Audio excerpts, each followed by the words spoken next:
അപ്പൊ ഇത്രയും നാളെന്നെ ചതിക്കുകയായിരുന്നല്ലേ? പപ്പി നമ്മളുടെ മോളല്ല എന്നുള്ള രഹസ്യം എന്തിനാണ് എന്നെ ഒളിപ്പിച്ചു വെച്ചത്? അപ്പൊ നീ എന്നെ വിഡ്ഢിയാക്കുകയായിരുന്നല്ലേ? രോഹിത്തെ, ഞാൻ എടീ,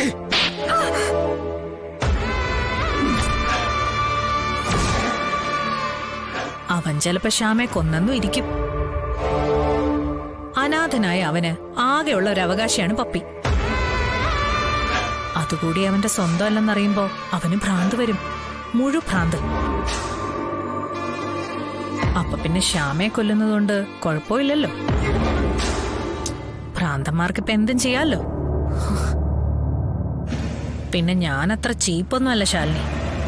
അത്യാവശ്യം മനസ്സലിവുള്ളവളുവാ. മറ്റുള്ളവരുടെ സങ്കടം കണ്ടാ വേദനിക്കുന്നവളുവാ. നീ ഇപ്പൊ ത്രിശങ്ക സ്വർഗത്തിലാണെന്ന് എനിക്ക് നന്നായിട്ടറിയാം. ഞാനിപ്പൊ ഈ രഹസ്യം സത്യഭാമയെ അറിയിക്കുന്നില്ല. എന്താ നിന്റെ ഉദ്ദേശം? പണമാണോ? കളക്ടറല്ലേ, പണം കാണുമെന്നൊക്കെ എനിക്കറിയാം. അത് നീ ആ ക്ഷേത്രത്തിന്റെ ഭണ്ഡാരത്തിലേക്ക് അങ്ങ് ഇട്ടേക്ക്. കുറച്ചു പുണ്യം എനിക്കും കിട്ടട്ടെ. പിന്നെ എന്താ നിന്റെ ഉദ്ദേശം? സ്വന്തം കുഞ്ഞിന്റെ, അതായത് പപ്പിയുടെ പൂജാ ചടങ്ങിൽ പങ്കെടുക്കാനല്ലേ നീ വന്നത്? നീ ആ പൂജയിൽ പങ്കെടുക്കരുത്. ഞാനിപ്പോ ഈ രഹസ്യം പറഞ്ഞാലും പപ്പിയുടെ ജീവിതം ചിന്ന ഭിന്ന ആവും. പപ്പിയുടെ മാത്രം, ശ്യാമയുടെയും രോഹിത്തിന്റെയും ആ കുടുംബം തന്നെ ഇല്ലാതാവും.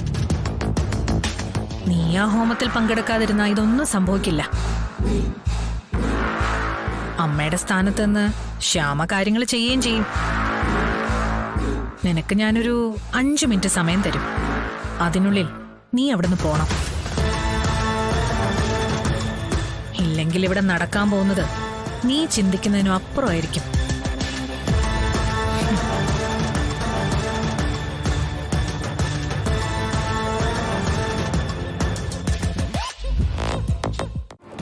ആരാണെങ്കിലും വളരെ അടുത്തറിയാവുന്നവരാരോ ആണ്.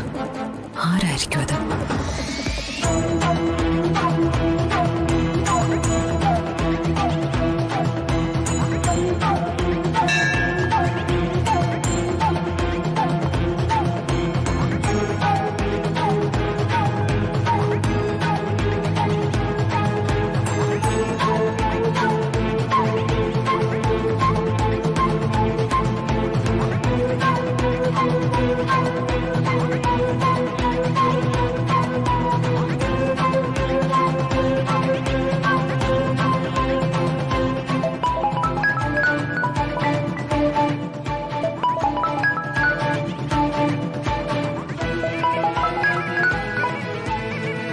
ഹലോ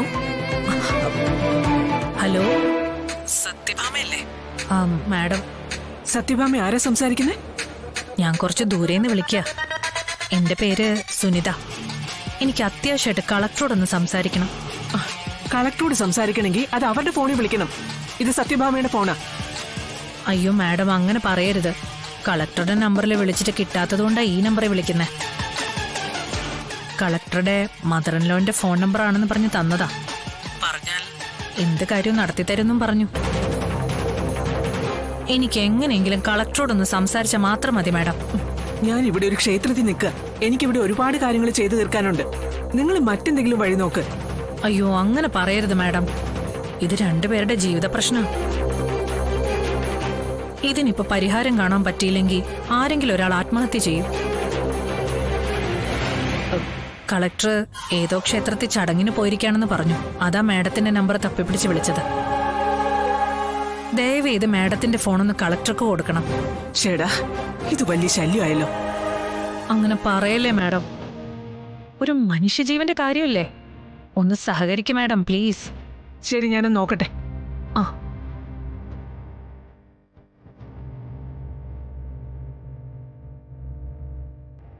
സത്യേ, ഡേ ഇങ്ങോട്ട് വന്നേ.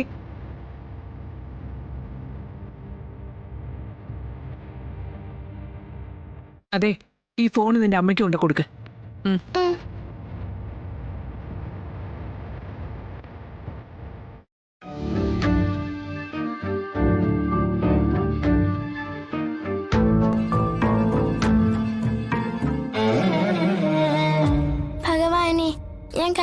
നിൽക്കുക. അച്ഛന്റെ രൂപമെങ്കിലും എന്റെ മനസ്സിലൊന്ന് കാണിച്ചു തരണേ. ഭഗവാൻ കണ്ടിട്ടുണ്ടാവുമല്ലോ. സുന്ദരനാണോ എന്റെ അച്ഛൻ? ആ രൂപം ഒന്ന് എനിക്ക് കണ്ടാ മാത്രം മതി. ഒന്ന് കാണിച്ചു താ ഭഗവാനെ. എന്റെ അച്ഛനെ കാണാനുള്ള ആഗ്രഹം കൊണ്ടാ ഞാൻ ഇങ്ങനെയൊക്കെ പറയുന്നത്. കഴിയില്ല അല്ലേ? എനിക്കറിയാം.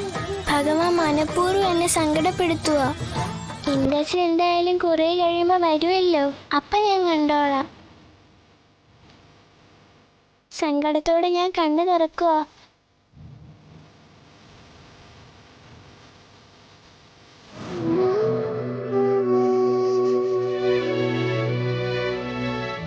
ഇതെന്തൊക്കെയാ പറയണേ?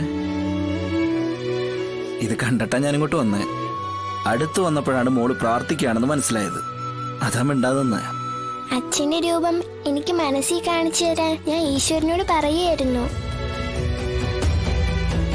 ഈശ്വരന് കഴിവുള്ളയല്ലേ, ചിലപ്പോ കാണിച്ചു തന്നാലോ?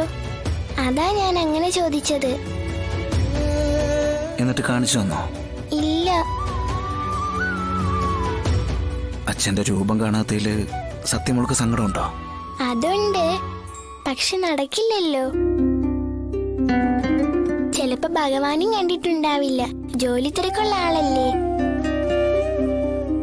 ഇവിടെ അമ്പലത്തിലൊന്നും വന്നിട്ടുണ്ടാവില്ല.